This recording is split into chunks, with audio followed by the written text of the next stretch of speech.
wing, here we have put Mariona, but actually it could be many players. Could be Martens, could be the same Swedish player Rolfo, or it could be many players that can rotate in that position. Mariona is a player that even when she plays out wide, she likes to participate inside a lot.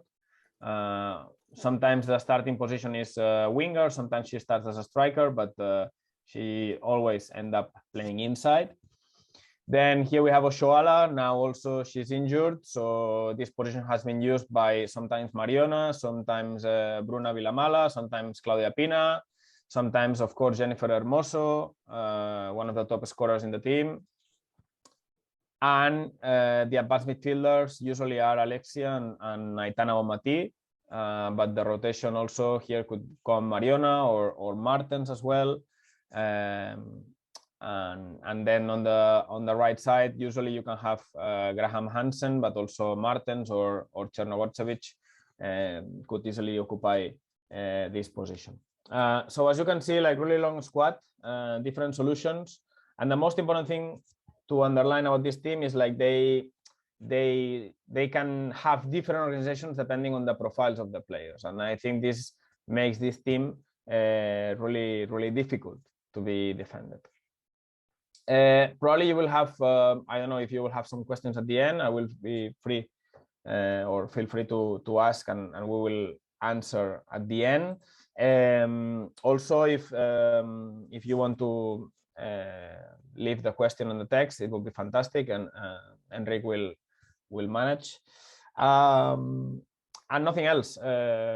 Today, the objective will be to go through a little bit these four main game phases, trying to understand that in Barca's case, most of the times they are in the offensive phase.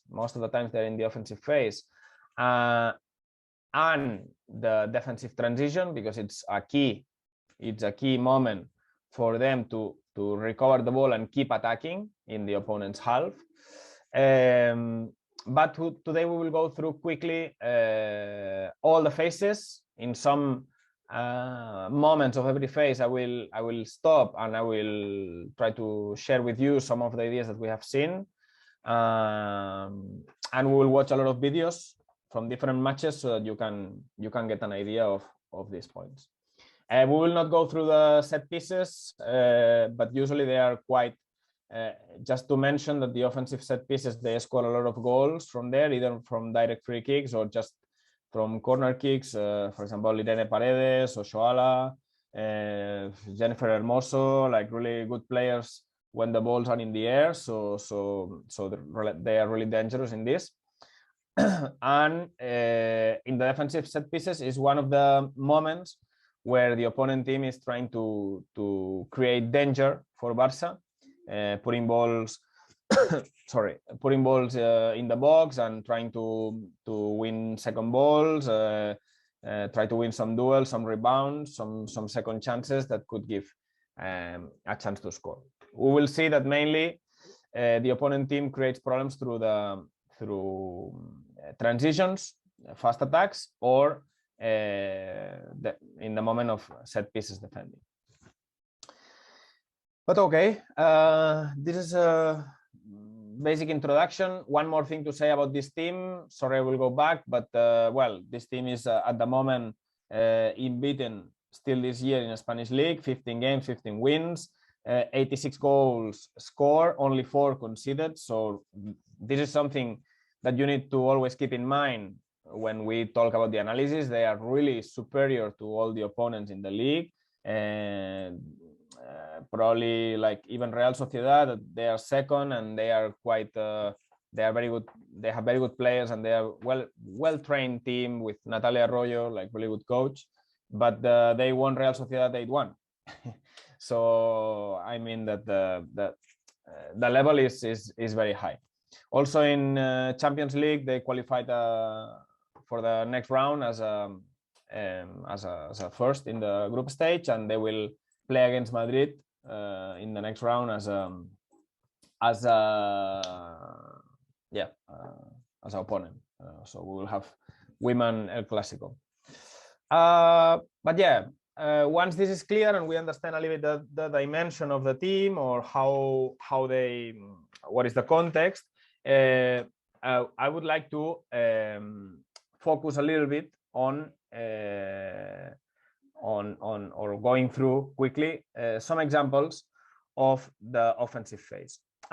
Mostly they use the time that when you watch the games, usually they are in attack against medium block or against low block. Rarely the teams dare to press constantly that high because of the spaces, because of it depends a lot on the duels, and there it's very easy to lose. But there are ideas that I think it's interesting to share especially through some videos. Okay. For example, can you see my screen correctly, Enrique? If you could tell me if it rolls correct. Yeah, now better. Perfect. Okay, perfect. As we can see, for example, in the last Champions League game, they switch a little bit their structure, but keeping the same principles that we already introduced in the first session. For example, you can see the opponent team is defending with 5 at the back, with a clear line of 4 and 1 striker. Anyway, they keep like some sort of line of 4 with Jana. That day, Marta Torrejón, the fullback, right fullback, wasn't playing, so Jana played. She can play as a right back, but she usually plays as a central back. And they made this line of 3, which then when they progress, what they do is to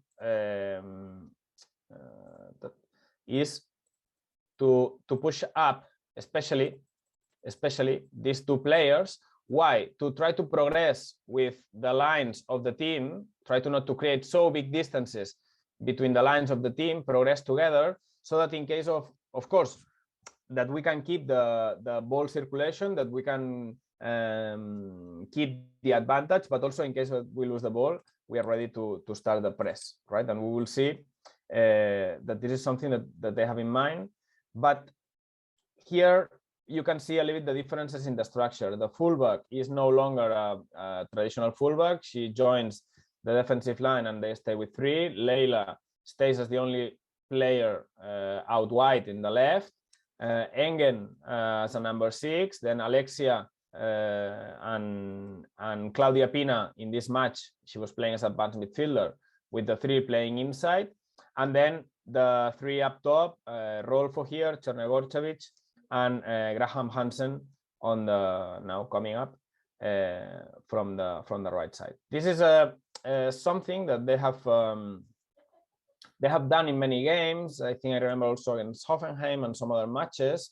They switch to this structure, not only thinking about because only with 2 players they would already have numerical superiority. But finally they progress and they leave one-on-one the striker with Irene Paredes, and they create quite a lot of problems in front of this midfield line. However, something that you will always see in Barca is like they have different solutions to create numerical superiority in the first line and have time in the build-up, have time to circulate the ball, to then be very aggressive moving the ball. For example, here, Mariona is playing as advanced midfielder. The organization, you can see from an initial 4-3-3, 4 I mean with these 4 players, they switch to 3 at the back. Then they have player outside, Hansen is here, these 3 players inside, and here there is the left winger that starts there. It's not anymore a winger. She's almost all the time there, and Claudia Pina, because Mariona is here still playing, Claudia Pina still as a pair of two strikers with the intention of attracting these three players and creating doubt to this player, no, because now if she would go there or very close there, a lot of imbalances in the line, but if she stays, there is quite a lot of numerical superiority. And then we have also numerical superiority in the first line, and they try to create it in front now of the midfield line to be able to play between the lines, which is one of the biggest goals or big objectives of this team, because finally they may have chance to progress from this space between the lines, or they will play outside and then look for the ones-on-ones with Leila, with Hansen, with also when Martens play, or Chernoborchevich, or very, very talented players that they have in this team. Okay. This is one example. I'm adding things that we didn't see last time. I'm not going to repeat all the things that we already saw on the other webinar, but I'm adding things. For example, this is from the last match they played against Madrid. I think it was 10 days ago or something, more or less. What happened in this match? In this match, they didn't have Patri or Engen available, usually the holding midfielders. So solutions in that game, they played with Aitana and Alexia a little bit lower, almost like two midfielders, not static, not in a static way, but quite often there. And they used Mariona as advanced midfielder and Jennifer Hermoso starting often as a striker and participating inside. So another obsession of this team is to have these 4 players inside occupying different spaces, sometimes with the structure 2 behind the defensive line of the opponent team, 2 players in front, or if they have a more positional number 6, sometimes they do it with 1, Patri or Engen, and then often 3 players behind the midfielder line. This is following the same principles as a team. Depending on the profiles of the players, they adjust, and of course depending on the opponent as well, they adjust and they keep playing the combinative game style that they like to play. As you can see, this allows Barca to arrive with a lot of players to the last line, which was one of the things that we already explained last time. Sorry, here we can see in the same video that I was showing, here you can see Aitana and Alexia. No? Those are the 2 players that participate in this moment, a little bit as a lower midfielders. In the same match, a little bit later, now Barca is also attacking in organized attack, and the ball has gone backwards quite fast, and the 2 players that appear in this area in front of the midfield line is Mariona and Alexia, and then in this case Aitana is here, Jennifer Hermoso is here. So more or less same principles, but not in a too static way, no? And then this makes very difficult for the defending team to know what they're going to do. More examples here, following the same idea. We have Alexia and Aitana in front of the midfield line of Madrid, Mariona, Jennifer behind. They have the ball holder. Even Madrid has 2 strikers, but because there was Alexia and Aitana, they the ball holder, in this case the central back Irene Paredes, has time on the ball, no? And they have chance to keep circulating. But it's interesting because they usually occupy the inner spaces with 4 players, depending on the profile. Sometimes it's a winger who comes, or the striker who comes to participate, like now Jennifer Hermoso, but they do it in different ways. And this allows them, since they are close to each other, to start to press in many moments of the game and restart the play. From the same match against Madrid, as we said, Madrid had two strikers here. Wait, they had these two strikers. So what they did in order to try to create numerical superiority is to drop one of the midfield players. In this case, it was Mariona, the one that was playing more as advanced midfielder in this match. And what happened in this situation is like the midfielder of Madrid, the holding midfielder of Madrid, that should be here if we follow the zonal way. She followed Mariona to try to not to let her think or play forward or decide freely, no, or not to use that numerical superiority that she wanted to create. But what happens that she's creating spaces. No, now she makes a feint. She was coming back, but now there is time for Andrea Pereira, and Mariona receives facing forward with time again and a little bit more high up on the pitch. So what happens? Possibility, well, first doubts for the fullback and doubts for for these two midfielders, because they have two players inside, Alexia and Jennifer Hermoso. There is Martens attacking the gap between the central back and fullback, and there is a player outside. So the fullback has doubt. No, this is used by Mariona with this through pass towards Martens, and this is how they get another chance to score. In this case, the third goal already in the minute 22 against a very good team, because Madrid was a very good team, and especially second half was difficult for Barca. But this is another example of this idea. About the circulation, I also wanted to talk about the circulation, because there is something that sometimes you can also see in Barca male team now when Xavi is introducing more concepts, the idea of playing inside to then be able to play outside. And many times it happens.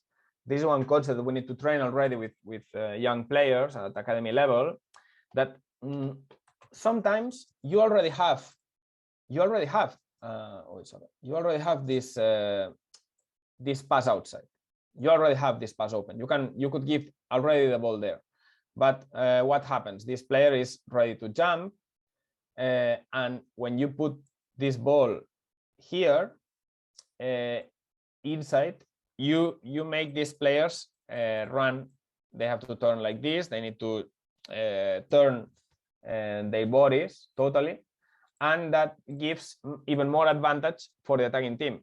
No, and now they are watching the ball, which is inside. No one is watching the player outside, who is already running. And then another individual concept that we need to train with the young kids is to pass the ball with advantage for the receiver. No, in this case, a very good pass from Mariona, looking for gaps is another concept for our advanced midfielders that we need to teach.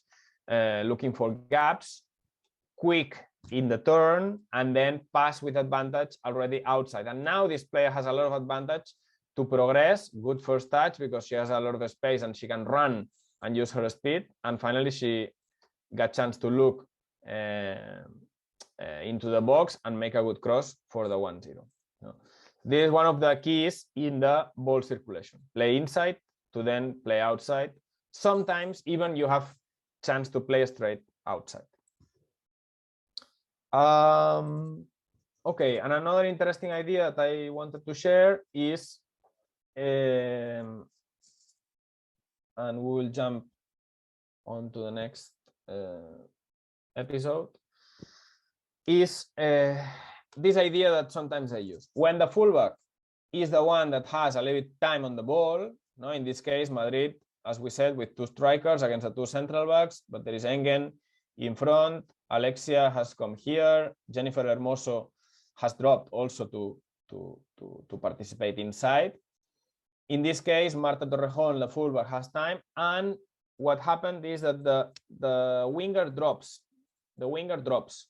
So then now there is problem for this player, for the fullback, no? Because here we have let's say one-on-one situation, but if this player receives the ball, who goes and when and how fast and what happens if, you create a lot of doubts, no?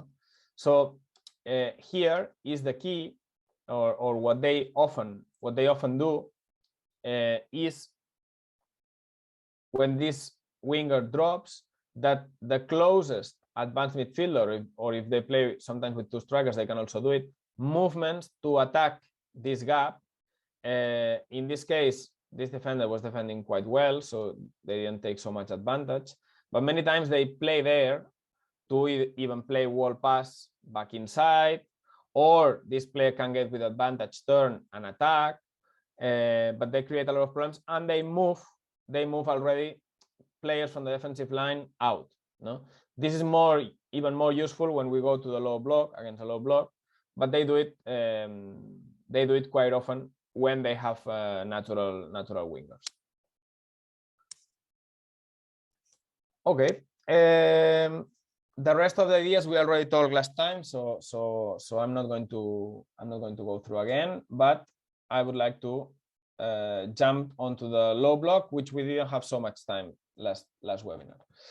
Some ideas we already talked. They are very aggressive, going forward in the unmarked movements, in the passes, in the crosses. They get a lot of benefit from these moments when the ball is in the air. They arrive with a lot of players, 4, 5. Potentially, and this creates a lot of problems. Here's something that that could be interesting to share is, for example, from this video against Arsenal, they arrive like after this driving from Hansen, and the ball goes outside. Like if you stop this moment that Marta has to cross the ball, they have 1, 2, 3, 4, 5 players in the box, plus these two players here, which is also very important for the team. They often repeat this behavior, at least 2 players on the limit of the box, to try to create try to have this possibility to get the ball back, or to shoot, or to finish the attack. And here something that I wanted to share is about the structure, no? Here we can see this is the central back, this is the central back, and we have out of the camera the third central back, the middle central back, no? So usually, not usually, but many times the Irene Paredes, a central back, stays with the striker in charge of closing, and either Mapi León, Melanie Serrano, or Andrea Pereira are the ones that incorporates almost at the same height than the midfield, and then create almost this structure of 3. This is more common when they are very superior to the opponent, and the opponent plays only with one striker. If they play with 2, or if they don't feel so safe, they can have this player a little bit lower, and they can have 2 players here through incorporating the central back, or through lowering one of the advanced midfielders. But this here, it shows very clear the change in the structure, no? 3 at the back with 2 central backs incorporated at the height of the holding midfielder, 2 or 3 players participating between the lines, in this case Alexia, Claudia Pina, and Mariona, and then 3 players, 2 out wide, Leila and Hansen, and then Chernoborchevich also as a striker. In this case, allow them to arrive with, again, a lot of players, no? Almost 3 already in the box, 2 arriving, and sorry, it stopped. And something that I wanted to underline here is the effort that these players are doing to ensure the block, no? Now when the team gets to progress and there is potentially a cross, if you look here, you can see the effort of this player, and also they are out of camera, but they are also doing to arrive to a good height, good distances with the next line players, so that we are able to ensure a good transition. Also, something that they usually do against the low blocks is when one of these three players that we have said is free, like for example in this case, Patri is free, the opposite advanced midfielder is, or the winger sometimes, is the one attacking the space behind. No? This happens a lot of times, in this case with Aitana, even she's not that good, but this makes the defensive line think about the space behind. No?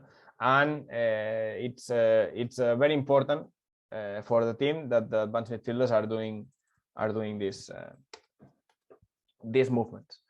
Another example here, the idea of playing inside also against a little bit lower block. For example, here with Claudia Pina, they play with Alexia. A lot of quality from the Catalan player, and finally to play outside and cross the ball. This action of playing inside gives a lot for the team, no? Because these players coming inside, here Chernogorchevich is moving there, so also the fullback comes inside, and that frees Leila outside, no? And give time. And then important, for example, this player on the back of this first central back, Rolfo in the back of the second central back, Claudia Pina in the back of this player, Hansen on the back of this player, and then two Barca players also in the limit of the box. This is something that it often happens, and it repeats quite a lot. And here, the last one.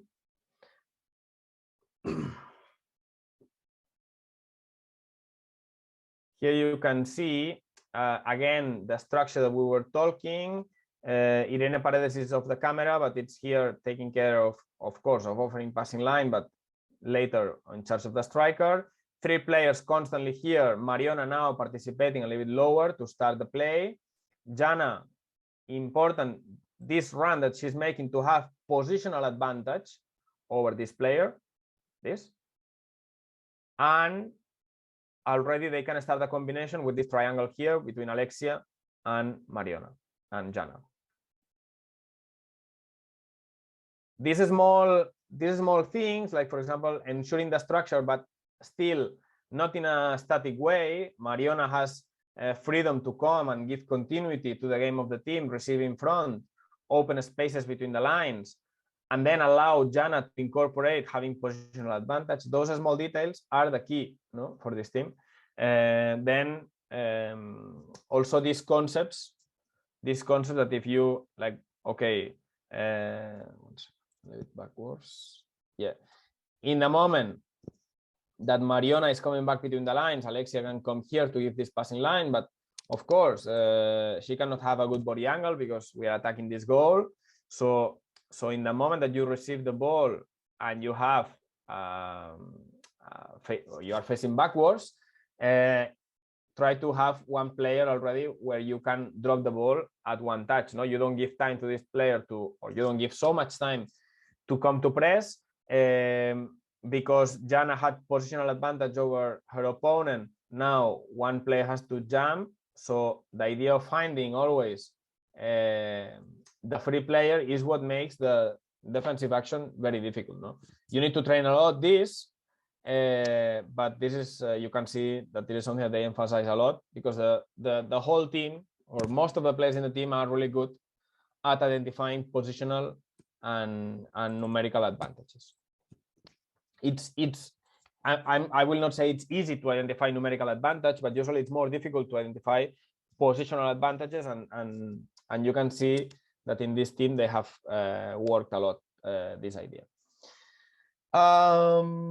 Okay, I guess, well, about this we already showed some clips. I have some more, but maybe I will wait in case you have some questions, because the main ideas are there. But this is the main description, no?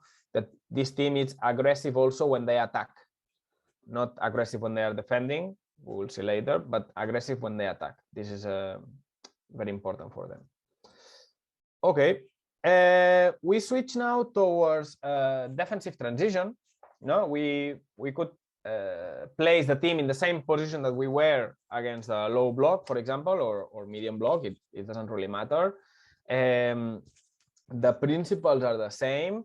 When they lose the ball, one of the objectives is to try to press with two objectives. One, to avoid the progression, especially fast progression of the opponent team, and of course, try to recover the ball. Why? Because then you keep the game in this part of the pitch, far from your goal and with the team close to try to defend or to start the offensive action if you recover the ball.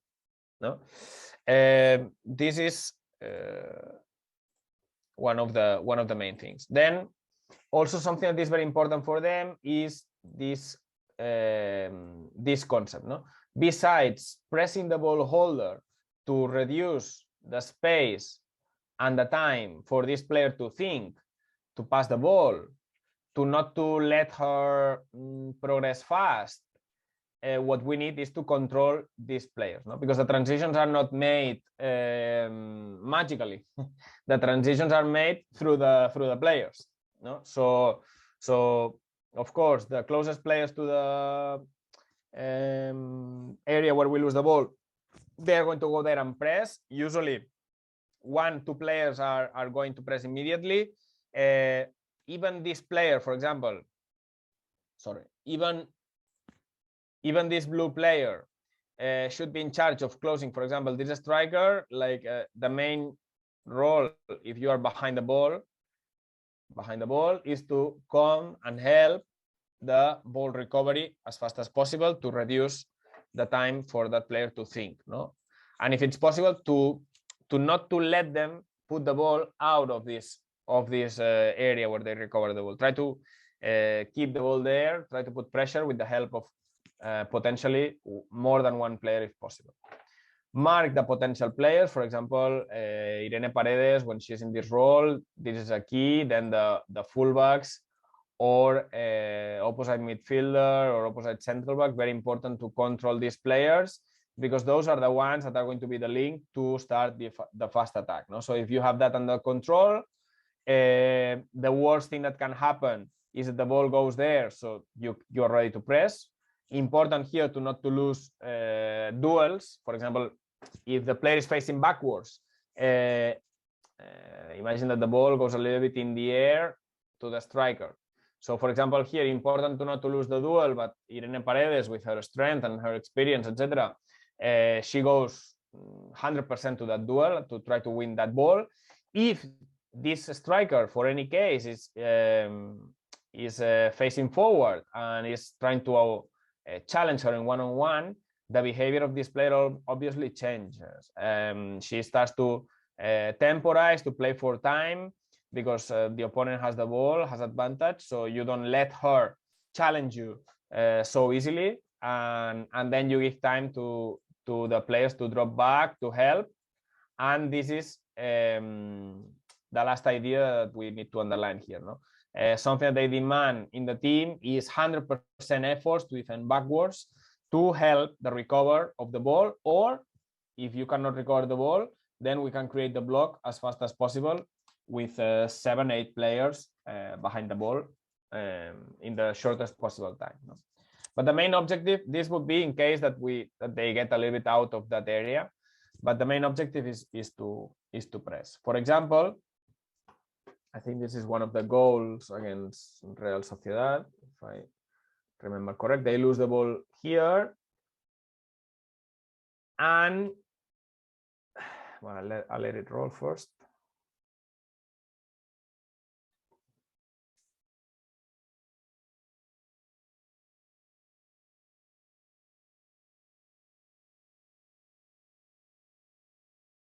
Yeah, here you can see, for example, in the moment that there is this pass and this player stops the ball, gives time to the Barca players to come and press and put problems. As you can see here, Irene Paredes already close to the potential link player. Also, Leila close to this player in case the ball will go in the air. As you can see, she stays having a good marking. Mapileon, now she's free to try to give cover to any of these players, or to approach and to help the structure if they get to progress. But the intention of the Barça players in the intervention zone in the Econo terminology is the area where we lose the ball and the area where we are applying the press. No? So in this area, the behavior of Marta in this case is to come here and to defend in front, strong press, but in front, to not to allow this pass, or to of course you could think, nah, but there was a little bit time to pass, no? Maybe if she would have seen it, she could have passed, yes, but because you come here fast, she has doubts and she doesn't pass because they don't want to lose the ball again, no? And you can see here 2 players going to the ball, and here you can see how they surround that player, and from here they start the attack. No, this we'll talk later what they do in the offensive transition afterwards, but this is quite common. There is a ball lost, they apply a good pressure, and in that moment when the fullback has already spread and they have separated a little bit, we have in the central lane we have 5 players plus 2 in the side lanes. This allows to start a fast attack if we have ball recovery.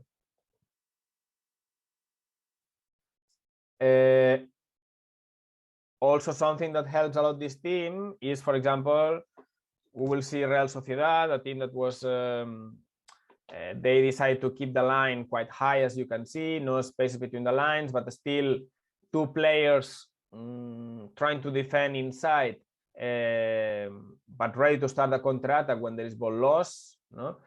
So in the moment that, for example, in this case, Irene thought that she will close inside, so she wanted to pass there, but she closed this pass, and they are ready to start. We are not ready in a way to apply immediate pressure to recover the ball. She will come as fast as possible, of course, but now she has to temporize. She has to temporize because she was facing forward. But in the moment that she sees any chance, like now, the ball is rolling, Irene, very tough on the defense, very, very solid, in a way that she doesn't give, she temporizes, but looking for the moment to defend in front and cut the counter attack, because it was very dangerous, as you can see with this player, with Franci, the Finnish striker of Real Sociedad. And actually from one transition is how Real Sociedad scored the only goal of that match. Another example of the defensive transition, here a mistake in the first touch, it can happen anytime, but you can see with Patri, Alexia and Mariona, the pressure that they apply on that ball holder, that they don't let her have time to decide anything. No? Here she could pass, but she has still doubt. She tries to turn. Another player comes, not only Mariona. I try to change the direction, and in that moment is when you are dead, no, as an attacker on the ball, because it's very difficult. In the moment that you doubt here, in the moment that you stop the ball a little bit here, is a moment that you are in troubles. Why? Because of this helps in the collective action of pressing the ball. No? When we talk, in this case of Barça, when we talk about pressing immediately the ball holder, it's not an individual behavior. Usually it's a collective behavior, and it involves more than one player from more than one direction. Idea, as you can see, besides not letting her play forward fast, but she gets facing backwards, reduce the time for the decision making. Another example against the last game against Madrid. They lose the ball. Jennifer Hermoso is the first one to go to press. And here, she was very close to the potential link player. Finally, they lost the ball again. Pressure by 2 players, Alexia, Jennifer Hermoso. Aitana was already following that player, and Marta Torrejón also arrives to defend. For example, in this case, even just cutting the possibility of fast attack. No, in this case, as a as a last resource, she slides down and cleans the ball, like put a ball out of the pitch and stops the attack. So then Barca has a chance to reorganize as a block and start the defensive phase. But it's very important for them this moment because it's where most of the opponents are trying to create problems and they know it. So I'm sure they are often working this idea. Here we can see Real Sociedad is a very good team, a lot of solutions. In this situation, they get out and they got possibility to start the fast attack. But you can see the effort, or you can see how different are the behaviors in this case. Like first, Patri goes to press. Here, these players are a little bit sleeping in the beginning, so they are late to this action. Like for example, here, Hansen, this player receives free because Patri has jumped to press, and these 3 players decides to temporize, no, 3 against 3. By temporizing, you are giving time to these 3 players to come back, but then they need to come back 100%. As you can see, like Hansen looking back, facing down, and Patri also facing down to try to sprint as fast as possible, and also Marta, and that gives time to, well, to come. We are already 6 players here, only 2, as the third of Real Sociedad is a bit far, and they don't let them cross easily. No, in this case, Irene Paredes closing this player down when she has to make the action with so much speed. Easy to make the mistake when you are trying the dribbling, and fast. Hansen was there as fast as possible to try to collect the second ball. But it's very interesting, this effort. No? In the moment that they get surpassed, you can see the change in the intention of Marta, of Patri, and Hansen especially, 100% to try to either recover the ball or start to create certain defensive structure, which makes it difficult